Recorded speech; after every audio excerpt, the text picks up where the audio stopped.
योगी बाबा भी यूपी से सीएम बदले जा सकते हैं, क्योंकि दिल्ली दरबार को अब योगी बाबा की बजाय केशव प्रसाद मौर्य में अपना भविष्य नजर आ रहा है। क्योंकि दिल्ली दरबार में अब इन तीन चुनाव के बाद, तीन राज्यों के चुनाव के बाद और भी ज्यादा कॉन्फिडेंस आ गया है कि अब चुनाव जितवाने की गारंटी तो नरेंद्र मोदी के पास है।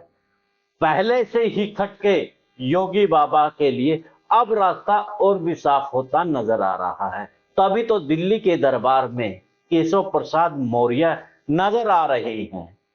केशव प्रसाद मौर्य सीएम के तौर पर अब खबरें चल रही है। वो पीएम से भी मिले हैं और गृह मंत्री से भी मिले हैं।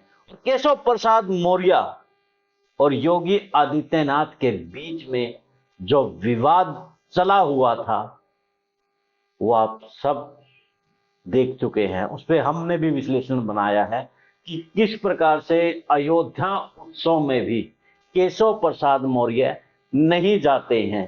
कैबिनेट की अहम जो बैठक है उनमें भी केशव प्रसाद मौर्य नहीं जाते हैं।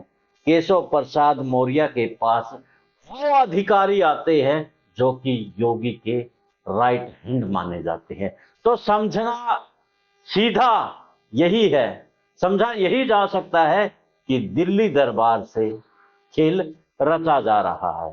तो केशव प्रसाद मौर्य अब, जिसे ओबीसी का चेहरा माना जाता था, वैसे देखा जाए तो योगी आदित्यनाथ अपने बलबूते पर सीएम बने थे और केशव प्रसाद मौर्य के दम पर चुनाव लड़ा गया था। लेकिन ऐन वक्त पर योगी आदित्यनाथ को वहां पर सीएम बना दिया गया। हालात जैसे राजस्थान के थे ऐसे ही हालात यूपी के भी थे, लेकिन तब दिल्ली दरबार झुक गया था। अब दिल्ली दरबार को झुकना पसंद नहीं था। तभी तो वसुंधरा राजे की जगह भजनलाल को मुख्यमंत्री बना दिया गया। यही खेल यूपी में हुआ था। तो ऐसे में सभी जो बीजेपी के बड़े नेता हैं उनको कड़ा संदेश देने के साथ में योगी बाबा को भी सीधा संदेश दे दिया गया। तो ऐसे में केशव प्रसाद मौर्य का इस वक्त पीएम से मिलना और गृह मंत्री से मिलना सीधा यही जोड़ा जा रहा है। इनके राजनीतिक गलियारों में यही चर्चा चली हुई है कि योगी बाबा की भी अब छुट्टी हो सकती है। योगी बाबा की जगह अब केशव प्रसाद मौर्य को सीएम बनाया जा सकता है।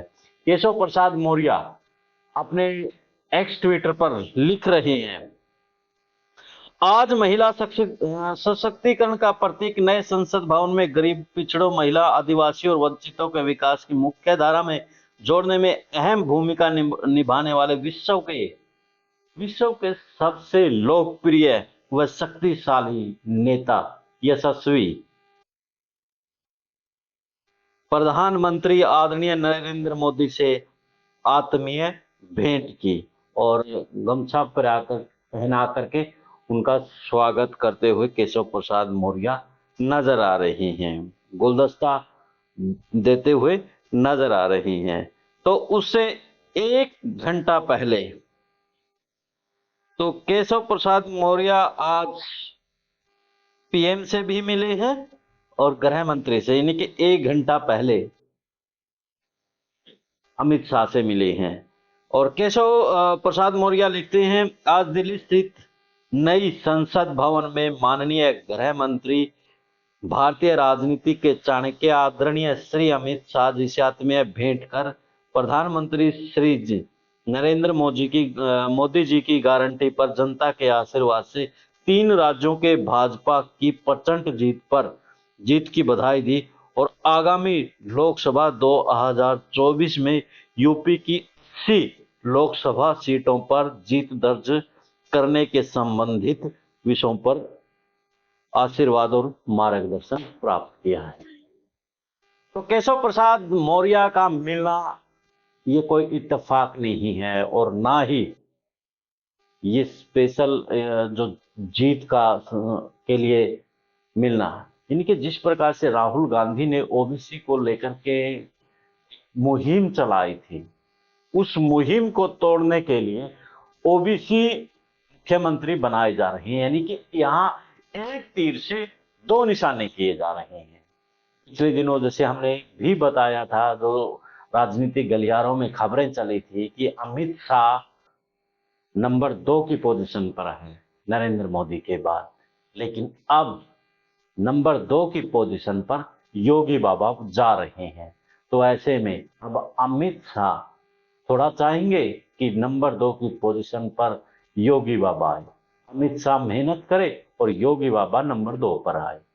तो अब योगी बाबा का भी नंबर लगता है आने वाला है।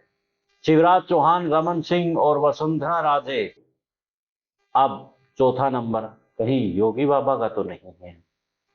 खैर, सभी को संदेश स्पष्ट दिल्ली दरबार से मिल गया है कि जीत की गारंटी तो मोदी के पास है। आप मात्र एक हमारे छोटे नेता हैं, जिसे चाहेगी दिल्ली दरबार उसे सीएम बनाएगी, नहीं तो वो इतने बड़ा नेता है, उसको स्पीकर का पद या डिप्टी सीएम का पद दिया जा सकता है। डिप्टी सीएम का मैं इसलिए कहूंगा क्योंकि महाराष्ट्र में देवेंद्र फडणवीस जो कि मुख्यमंत्री होता था, लेकिन उसको मुख्यमंत्री भाजपा ने ही बना दिया। दिल्ली दरबार का ही तो खेल है।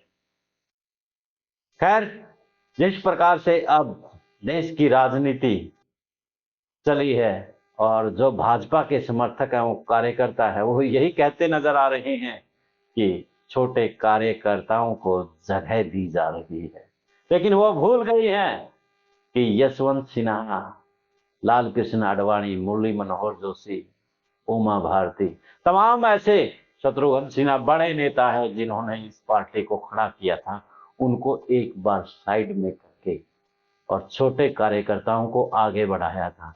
आज कहाँ है आडवाणी, आज कहाँ है मुरली मनोहर जोशी?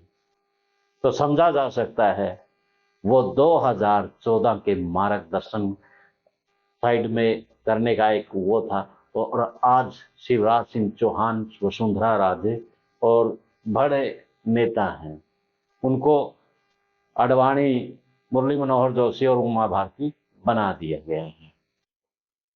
खैर, आप भी अपनी राय कमेंट्स बॉक्स में दीजिए कि योगी आदित्यनाथ को हटाने के बाद क्या है यूपी में भाजपा के लिए संकट मंडराएंगे या फिर भाजपा को फायदा होगा। देश और प्रदेश की खबरों के लिए देखते रहिए विश्व प्रेम न्यूज और हरियाणा न्यूज फ्लैश। मिलते हैं एक नए वीडियो, नए विश्लेषण, नए मुद्दे में। तब तक देखते रहिए विश्व प्रेम न्यूज और हरियाणा न्यूज फ्लैश। जिंदाबाद।